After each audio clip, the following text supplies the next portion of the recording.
Fala galera, beleza? Tranquilidade? Estamos nós aí nos preparando para a última semana de aulas. Estou gravando isso já no que vem a ser a última semana de aulas.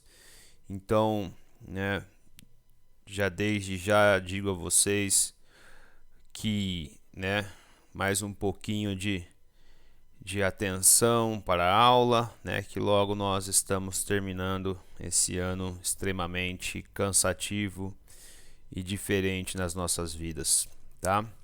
Então, conforme vocês devem ter percebido, eu tenho tentado fazer uma síntese, né, escolher alguns assuntos para que a gente pudesse, né, ver o maior número de assuntos possível da apostila, né? Então, apesar dos pesares, a gente está conseguindo, né, o segundo ano pela primeira vez na história terminar o conteúdo da apostila, né, o conteúdo programático da apostila. Então, para vocês terem ideia, né, de que nem tudo foi tragédia, ok?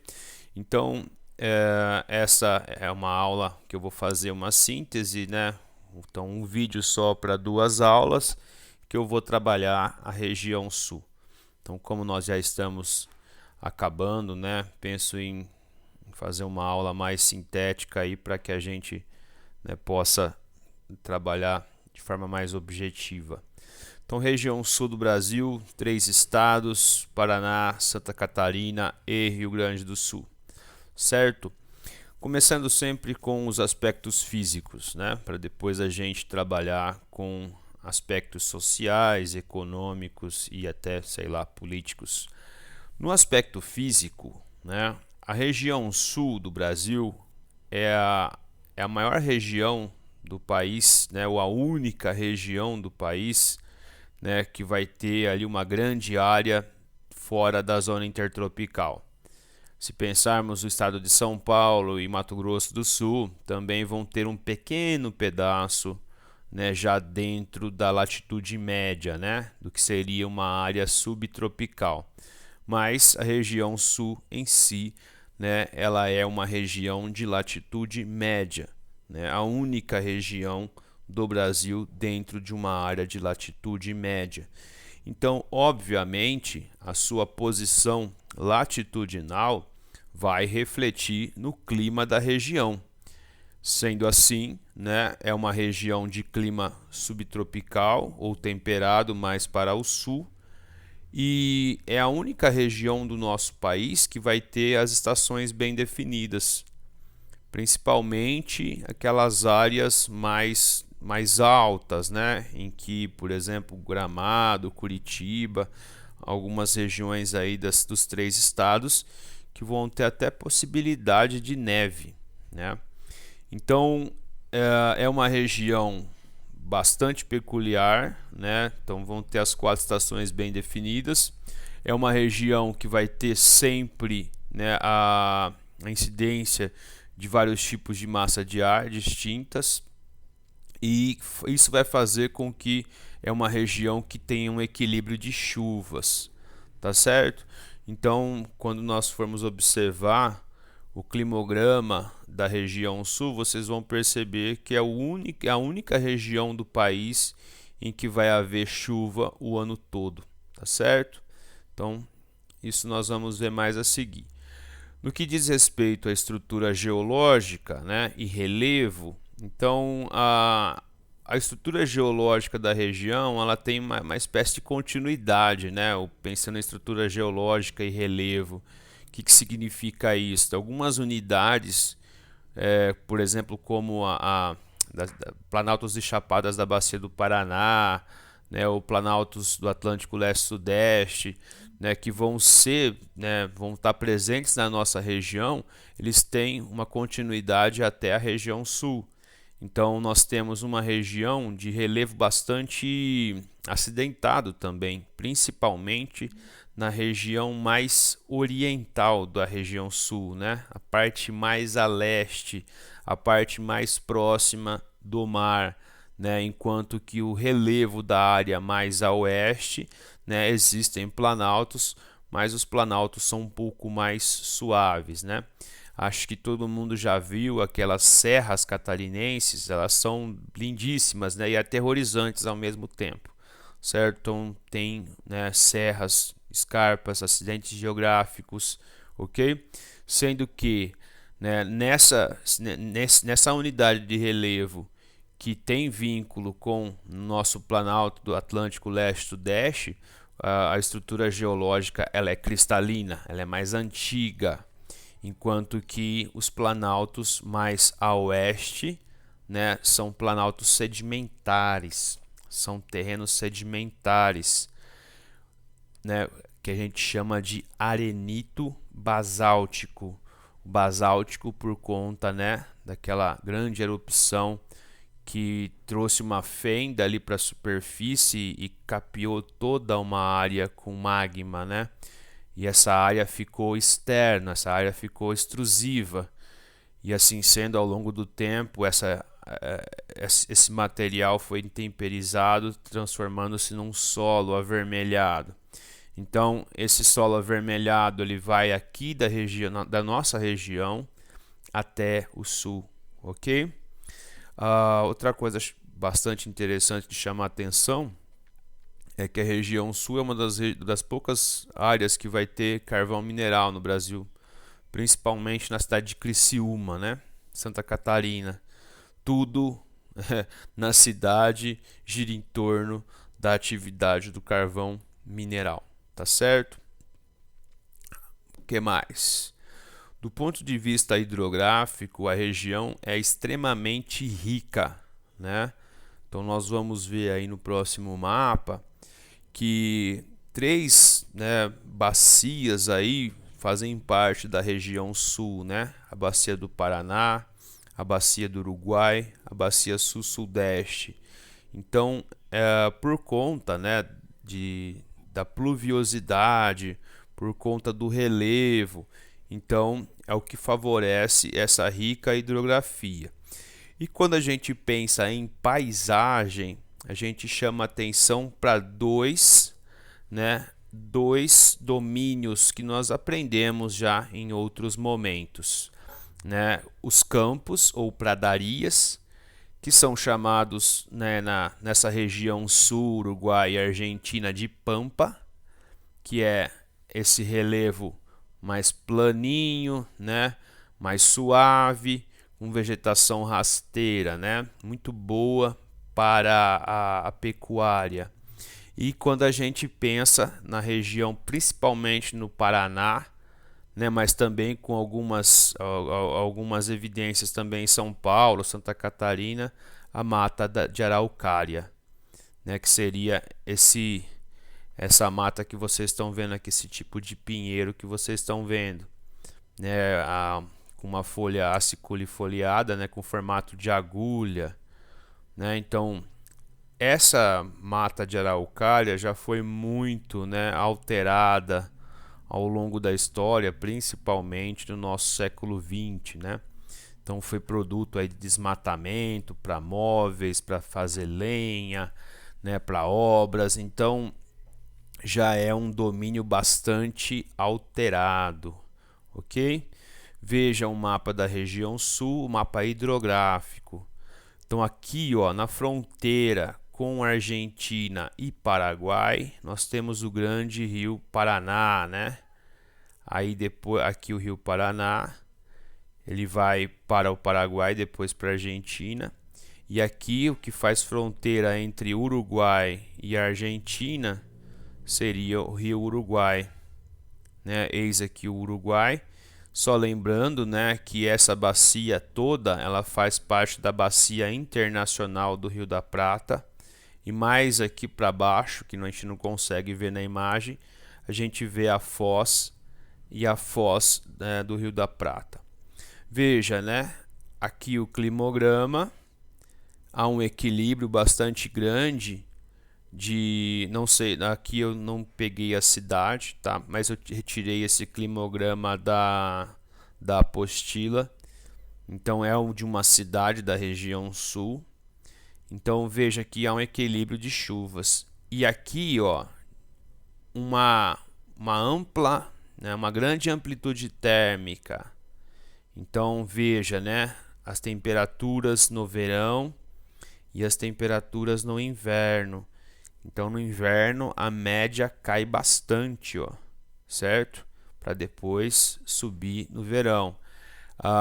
Algumas cidades, por exemplo, como Curitiba, vão ter uma temperatura amena o ano todo, porque é uma cidade alta. Então lembrem-se que a altitude ela maximiza o efeito do clima, né? Ou a altitude minimiza a latitude, o fator latitude. Então Porto Alegre está numa latitude maior do que Curitiba. Só que a temperatura de Porto Alegre ela é mais alta que a de Curitiba. E o que explica isso? A altitude de Curitiba. Porto Alegre é uma cidade baixa, é uma cidade que está perto do mar. Então isso tudo reflete, tá? Vejam, né? O clima aqui na região sul, no extremo norte do Paraná, é um clima tropical de altitude. Veja que a parte marronzinha é um subtropical com verões quentes, ou subtropical típico, né? E a parte verde é um subtropical com verões suaves, né? Ou a gente também pode ver subtropical de altitude, tá? Na parte verde. E aqui vai estar tudo aquelas cidades, né? Como Curitiba, como Gramado, as cidades serranas do Rio Grande do Sul, Santa Catarina. Então essa parte mais, né, mais marronzinha ou laranjinha é mais alta, enquanto que essa parte verde é uma parte mais baixa, mais plana, certo? Então isso também influencia no clima. Veja no Paraná, né? Antigamente chamava-se que Paraná tinha 3 planaltos, né? Principalmente na época do Absaber, na classificação do Absaber. Então veja que depois vai mudar. Aqui seria o planalto mais antigo, né, que é o leste-sudeste, com rochas ígneas e metamórficas. Aí depois o planalto do meio, que depois se tornou, né, uma depressão com a classificação do Jurandir Ross. E depois o planalto, né, arenito-basáltico. Veja aqui o rio Iguaçu que corre e encontra o rio Paraná e aqui as cataratas do Iguaçu, né? Então, eis o relevo do Paraná. O perfil paranaense. Então veja que essa região ela é mais alta e mais acidentada do que essa região, tá? E essa região aqui, a depressão, né? É uma região baixa entre duas regiões mais altas. Tranquilo? Veja, né? Aqui a vegetação. Então a parte verde é campo, aqui é o Pampa, essa região do Rio Grande do Sul é o Pampa, né? A região marrom com araucária, né, uma área com naturalmente pensando de araucária, a floresta tropical atlântica. E só para constar, né? Eu fui para Foz do Iguaçu e ali no Parque do Iguaçu também tem vegetação atlântica, tá? Vegetação típica de clima tropical, mesmo numa área mais subtropical. Foz do Iguaçu é uma cidade quente, né? Ela é baixa, ela é mais baixa do que as cidades do resto do Paraná. Então tem essa diferença, ok? Pausinha para a água. No que diz respeito à ocupação e povoamento, quando nós trabalhamos no começo do ano a temática da população no Brasil, nós vimos que a população da região sul era a região, né, que apresentava a maior homogeneidade, né? Era uma população mais branca, né? O maior número de população branca do Brasil é a região sul, né? Então, enquanto que negros e mestiços vão ser uma minoria. Então, o que explica isso, né? A sua história, a sua ocupação, o tipo de povoamento que se deu na região sul, né? Então a região sul ela não entrou dentro da lógica colonial do plantation, certo? Das grandes propriedades monoculturais, né, com a produção voltada para o exterior, né? Então não, na região sul não aconteceu tal coisa. Aconteceu sim atividades coloniais, mas elas estavam envolvidas com a questão da pecuária de corte, né, a produção de charque, produção de couro da região sul, né, as estâncias, mas era para atender a uma demanda interna, ok? Então, né, por isso também que a escravidão na região sul ela foi bem menor do que da região nordeste, da região sudeste do Brasil. Então é uma ocupação e uma colonização distinta do resto do Brasil, né? Principalmente no século XIX vai haver, né, uma instalação de um sistema de pequenas e médias propriedades. Então quase como uma lógica de cessão de terras, né? Mas não era, as terras não eram dadas, né? Havia um pequeno valor das terras, mas, né, a doação ela aconteceu apenas, né, antes de 1850. Então os primeiros núcleos coloniais de alemães, né, datam aí dos anos 20, anos 30 do século XIX. Então, né, no que diz respeito a essas ocupações, aí sim elas creio que foram de terras cedidas pelo Império, né? Então, a outra evidência interessante da região sul, que a gente também já viu em outras aulas, é que ela é a região com a estrutura fundiária mais equilibrada. Então, essa também esse é um legado da história, né, dessa colonização diferente. Então nós temos mais pequenas e médias propriedades na região sul do que grandes propriedades. Então a história conta, né, para explicar, né, essas diferenças no que toca à ocupação.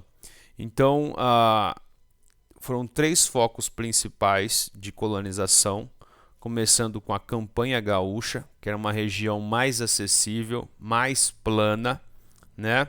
Depois, né, entre o final do século XIX e o começo do século XX, a região da Mata, que aí também tem outra grande leva. A primeira leva, né, da Campanha Gaúcha são de colonos portugueses, né, dos Açores. Depois, quando vai para a região da Mata colonial, aí se tem uma leva de alemães, depois de italianos e depois o norte do Paraná, com italianos, com eslavos, né, com a população, toda a população imigrante, né? Então, e tendo cada área aí com sua peculiaridade fisiográfica e econômica. Então, na Campanha Gaúcha, a atividade principal foi sempre a pecuária. Na região da Mata, a produção de uva, de trigo, de frutas de clima temperado, como maçã, né, frutas, né, típicas de clima temperado. E aí o norte do Paraná, a ocupação já está mais atrelada ao ciclo do café. Então, de pessoas oriundas de São Paulo, certo? Pessoas oriundas de São Paulo que compram lotes de terra no norte do Paraná e começam uma colonização, né, uma colonização de paulistas no norte do Paraná, mas vinculada com a atividade cafeeira, né? Então é uma região de imigração, é uma região, né, formada basicamente por pessoas de origem europeia. Então isso é evidente, né, na paisagem da região. Se você for, né, para Blumenau, né, se você for para Joinville, para aquelas cidades serranas, gaúcha, como Bento Gonçalves, você vai ver lá, né, a fala italianizada, a fala com traços alemães, algumas culturas remanescentes, né, a própria universidades da Alemanha já constataram que tem algumas pequenas vilas que manifestam culturas tipicamente alemãs do século XIX que nem existem mais na Alemanha, né? Então, como são pequenas cidades, ainda eles vivem, né, efervescentemente essas tradições germânicas. Então, é uma região diferenciada, né, em matéria de população, em matéria de costumes, né? É uma região que às vezes nós temos ouvido nos noticiários que ainda apresenta um elevado nível de racismo, né? É muito comum, porque muito dessa região aí, dessas pessoas vieram da Europa trazendo valores, né, que estavam sendo disseminados lá no século XIX, como raças superiores e inferiores, né, essa coisa de viver dentro desse costume, né, dessas tradições. Então é uma região que apresenta, né, alguns preconceitos, né, como boa parte do Brasil também, né. E não poderíamos deixar de dizer, né, voltando a isso, dentro desse raciocínio, que o próprio imperador ele tinha amigos europeus que sugeriam a ele, que recomendavam a ele que trouxesse, né, imigrantes, né, europeus, porque ele era um grande imperador, era uma figura grandiosa, mas ele era, né, um soberano de um país de negros e mulatos. Então, como que ele almejaria ter um país grandioso com populações inferiores, né, para as interpretações da época, né? Então, Gustave Le Bon era um amigo do imperador Dom Pedro II, dava essas dicas para ele. Como que você quer ser soberano de um grande país se a sua população é de negros e mulatos, certo?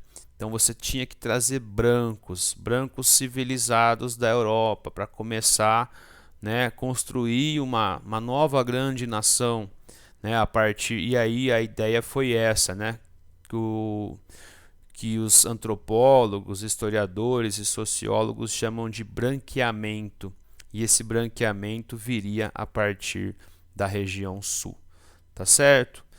No que diz respeito à economia e sociedade, né, é uma terra de empreendedores. Então, sobre essa região recai uma série de alcunhas, né, ou de imagens, de rótulos, perdão.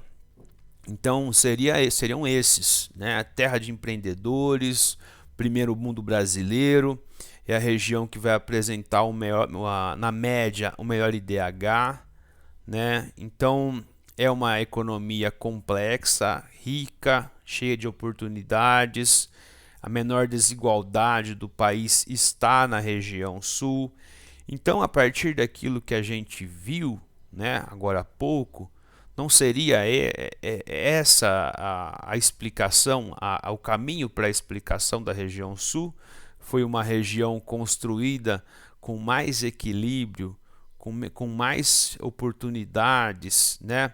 A escravidão foi menos utilizada, então não seria isso uma evidência, né, do sucesso da região sul, né? Então são questões que ainda são debatidas, né? São hipóteses que são até hoje testadas, né?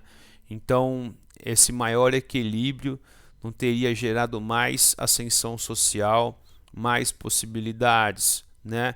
E sendo uma terra de gente que veio para construir uma nova vida, né? Trouxe para a região então essas potencialidades econômicas, né? Então, alguns trabalhavam na Europa, nas indústrias, e eles, né, experimentavam aqui, replicando atividades industriais e com sucesso conseguiram trazer algumas grandes evidências de crescimento, né? Aqui na cidade de Monte Alto existe a empresa Sestari, e sempre o carro-chefe da Sestari foi a produção de redutores. Sempre a Sestari foi muito bem avaliada pelos seus redutores. Eu trabalhei na Sestari de 98 a 2002. E uma empresa oriunda da região sul, uma empresa que lá no princípio era uma empresa familiar, foi construída por 3 irmãos ou um primo e 2 irmãos, chamada WEG. Essa empresa, essa indústria, ela cresceu ao longo dos últimos aí 50, 40 anos, né? E essa empresa é hoje uma das poucas transnacionais brasileiras, né? Então é uma empresa brasileira que cresceu, comprou outras empresas ou assumiu, né, ações majoritariamente, como no caso da Sestari, passa a dirigir aquele setor da empresa, né, e atua fora do Brasil. Até na China a WEG trabalha, fornece redutores, tá? Então isso é uma evidência desse traço empreendedor da região sul, né? Então, de início, a agropecuária e o setor extrativo foram as principais forças dinâmicas da região. A indústria, ela vai vir atrelada a esse setor, né? Então, o setor frigorífico, principalmente, né? Ou indústrias importantes do setor têxtil, como o Hering, né? São empresas da região sul, né?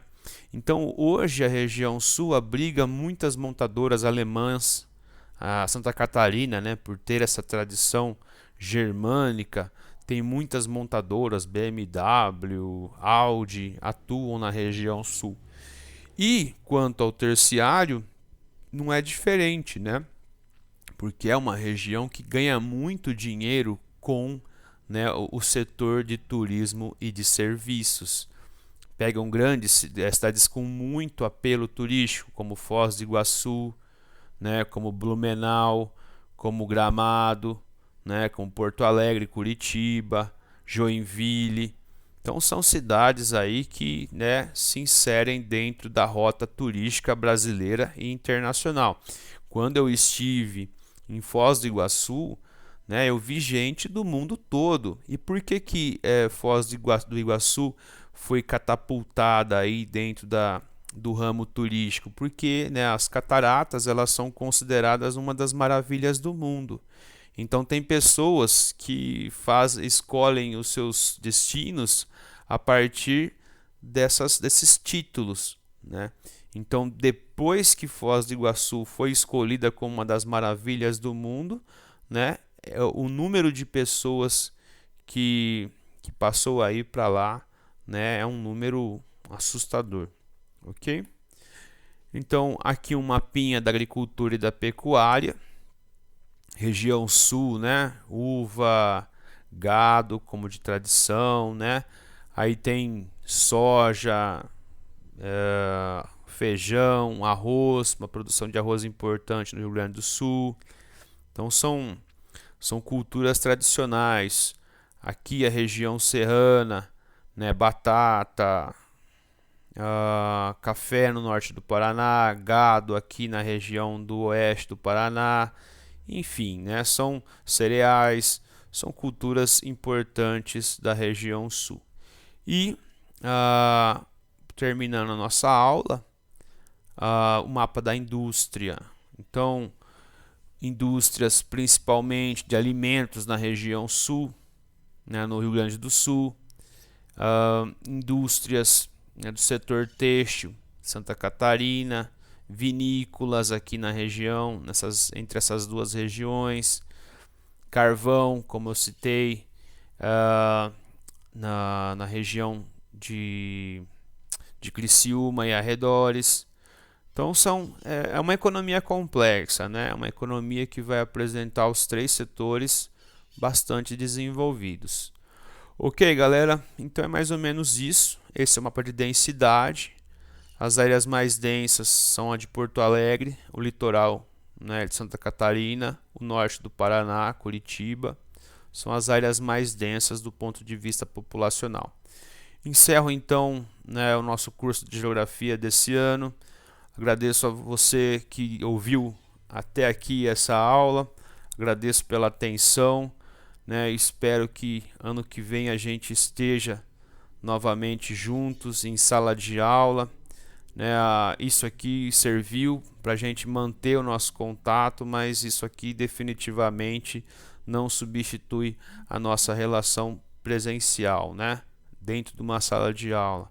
Agradeço muito mesmo a atenção de vocês, né? E até o ano que vem, se assim Zeus nos permitir. Valeu!